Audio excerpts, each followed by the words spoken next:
नमस्कार, आप देख रहे हैं धनगर शक्ति न्यूज पर। आज के मुख्य समाचार।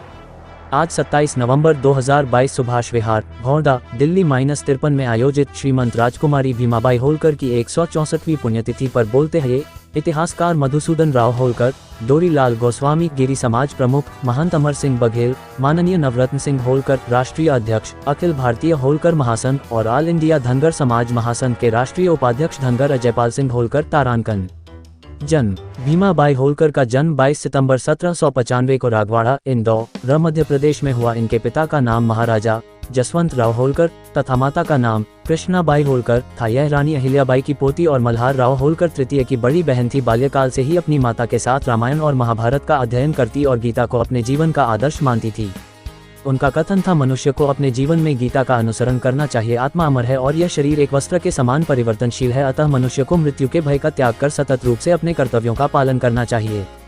इसके साथ ही भीमाबाई बचपन से ही अपने भाइयों के साथ हथियार चलाने का कठिन अभ्यास करती थी। भीमाबाई को तलवारबाजी में हरा पाना बहुत ही मुश्किल था। इसके साथ ही वह अच्छी चित्रकार भी थी। भीमाबाई शिवाजी महाराज, महाभारत तथा रामायण के युद्ध चित्र बनाती रहती थी। भीमाबाई का इतिहास। इसके बाद मल्हाराव ने अपनी बड़ी बहन भीमाबाई से सलाह की। भीमाबाई भी अंग्रेजों के षड्यंत्र को देख रही थी। उन्होंने कहा कि अंग्रेजों की गति को रोकने के लिए उनके साथ युद्ध करना ही होगा, उन्हें हमारे राजकाज में बाधा डालने का कोई अधिकार नहीं है। इसके बाद भाई बहन दोनों ने आपस में सलाह करके युद्ध का निश्चय कर लिया। दोनों बड़े उत्साह के साथ युद्ध की तैयारियां करने लगे। भीमाबाई प्रतिदिन घोड़े पर सवार होकर गाँव में निकल जाती थी। भीमाबाई फिरंगी हंट के बीच भयंकर युद्ध हुआ। वह लोगों से कहते कि फिरंगी हमारी स्वतंत्रता को नष्ट करना चाहते हैं। उन्होंने लोगों से कहा कि हम अंग्रेजों को ऐसा सबक सिखाएंगे कि वह कभी भी हमारी तरफ आंख उठाकर भी नहीं देखेंगे। उनकी इन बातों का लोगों पर बहुत ही प्रभाव पड़ा, जिसके परिणाम स्वरूप हजारों युवक होलकर की सेना में भर्ती हो गए। देखते ही देखते हैं होलकर राज्य की एक बहुत बड़ी और संगठित सेना तैयार हो गई। उनकी सेना में 10,000 पैदल सैनिक, 15,000 घुड़सवार और आग उगलने वाली 100 तोपें थी। घुड़सवारों की कमान भीमाबाई के हाथों में थी।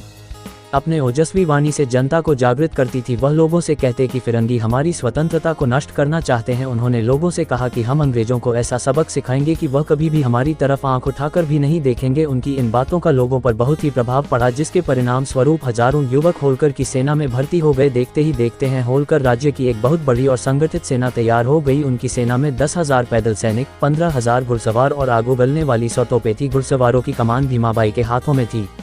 आप देख रहे हैं चीफ एडिटर राम गोपाल धनगर की रिपोर्ट।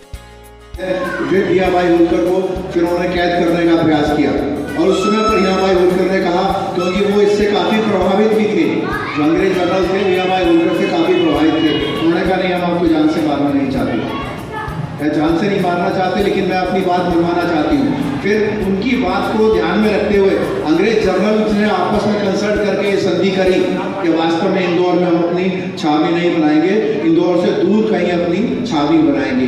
एक नए स्थान का उदय होता है जिसे महू कहा जाता है। महू वास्तव में क्या है? Military headquarter of war. अंग्रेजों ने होलकर सेना को भी काबू में रखने के लिए इंदौर के नजदीक, इंदौर से कुछ दूरी पर मिलिट्री हेडक्वार्टर ऑफ वार का गठन किया। वो महू छावनी है।